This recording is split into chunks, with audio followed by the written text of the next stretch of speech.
Welcome to Echo No More, the podcast for women ready to break free from the patterns of narcissistic abuse and reclaim their voice. I'm Dr. James, a coach and a survivor here to guide you from self-doubt to self-worth, one conversation at a time. Whether you're just beginning your healing journey or are ready to step fully into your power, you'll find tools, stories, and encouragement right here. Let's get started. Welcome back to Echo No More. I'm Dr. Carolina James, and today we're talking about something I see in almost every survivor's story, including my own, the fixer. You know exactly who I'm talking about, the woman who keeps the peace, the woman who smooths things over, the woman who anticipates everyone's needs before they even say them, the woman who somehow becomes responsible for everyone else's emotions, problems, crises, and comfort. For years, I thought being a fixer was one of my greatest strengths. Now, I realize it was one of my deepest survival responses.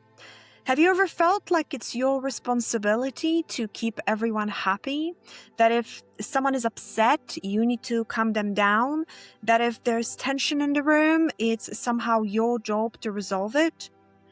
That if someone is struggling, you need to jump in and help? Many survivors mistake this for kindness. But often, it's conditioning. When you've lived in a high-conflict, unpredictable, or abusive environment, your nervous system learns something very quickly. Safety depends on keeping other people regulated. You become hyper-aware. You learn to read moods. You learn to anticipate reactions. You learn to prevent explosions before they happen. And over time, fixing becomes less of a choice and more of a reflex. The problem is that after you leave the relationship, the reflex stays.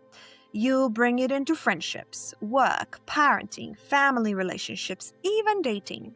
You keep trying to manage peace in environments where peace is no longer your responsibility.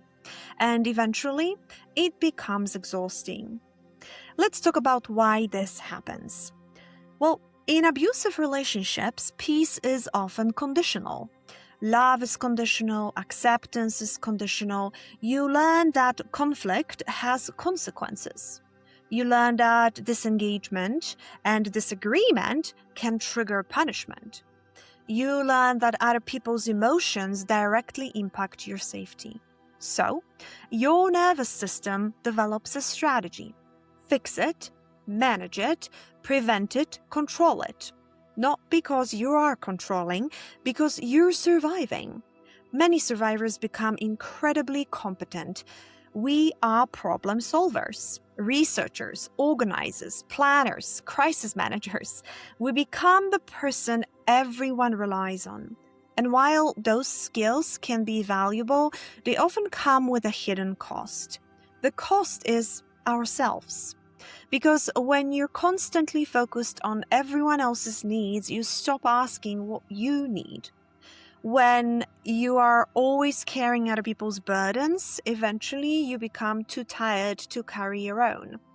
And here's the hard truth I had to learn. Fixing can feel loving, but often is rooted in fear. Fear that someone will be upset. Fear that you'll be rejected. Fear that things will fall apart. Fear that if you stop carrying everything will collapse. I know this because I lived it.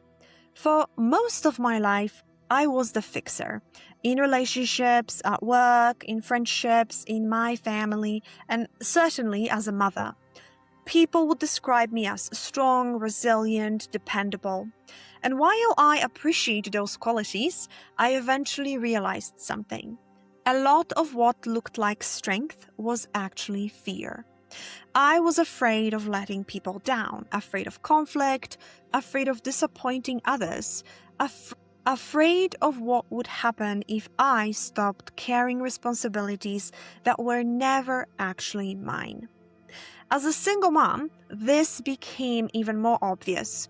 There were times when I felt responsible for everything: my son's emotional well-being, school issues, legal issues, court issues, work, finances, the future, healing from trauma, building a business.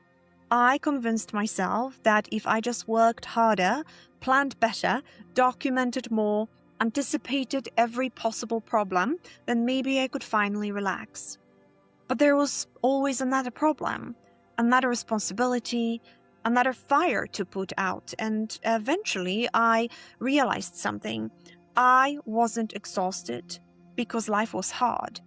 I was exhausted because I was trying to carry things that weren't mine to carry. That realization changed everything for me. And nowhere was this more obvious than in parenting. As parents, especially parents who have experienced trauma, we often want to protect our children from every possible hurt. I know I do. Watching your child struggle is painful. Watching them experience disappointment is painful. Watching them get hurt by other people is painful. And our first instinct is often to fix it, to step in, to rescue, to solve. But over the years, I've learned that there is a difference between supporting a child and rescuing a child.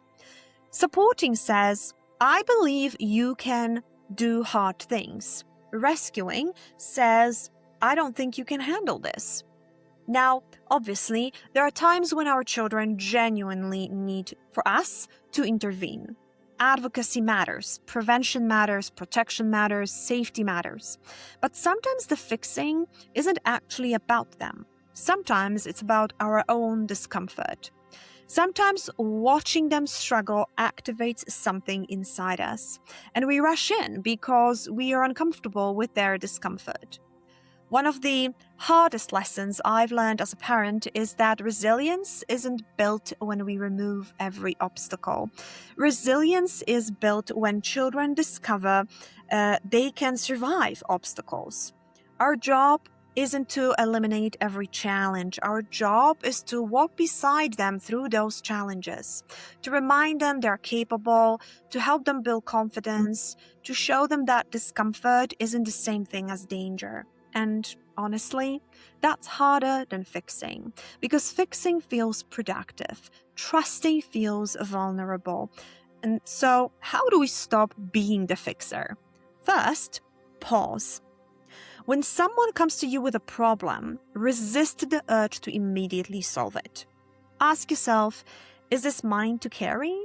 Sometimes the answer is yes, many times the answer is no. Second, shift from rescuing to supporting.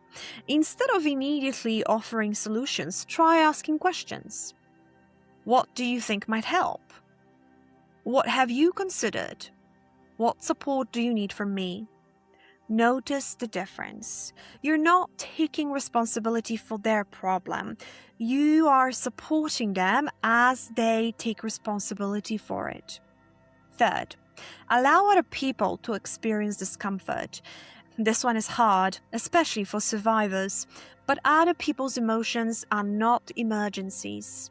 Someone being disappointed doesn't mean you've done something wrong. Someone being upset doesn't mean you failed. Someone struggling doesn't automatically mean you need to step in. And finally, create new beliefs. Try these. I can care without caring. I can support without saving. Their healing is not my homework. Their emotions are not my responsibility. My worth is not measured by how much I do for others. The fixer part of you isn't bad. It helped you survive. It protected you when you needed protection. But survival strategies aren't meant to become permanent identities. Sometimes healing means thanking that part of yourself and letting it retire. Before we finish, I want to leave you with this. Peace does not come from controlling outcomes. Peace comes from releasing responsibility for outcomes that were never yours in the first place. The day I stopped trying to fix everyone else was the day I finally had enough energy to focus on my own healing. And that wasn't selfish, it was necessary. This week, I want you to practice one thing.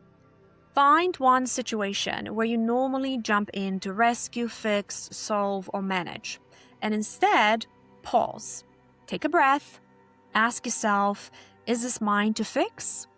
If the answer is no, let it stay where it belongs. Notice what comes up, the anxiety, the discomfort, the urge. That's not failure, that's growth. Because healing often happens in the space between the impulse and the action. Thank you for joining me for another episode of Echo No More. Until next time, remember, your worth is not measured by how much you carry. You are allowed to put some of it down. Thank you for joining me today on Echo No More. If this episode resonated with you, please subscribe, leave a review, and share it with someone who might need to hear it. For free resources and coaching opportunities, visit www.echonomorecoaching.org. And always remember, your voice matters, and the echo ends here.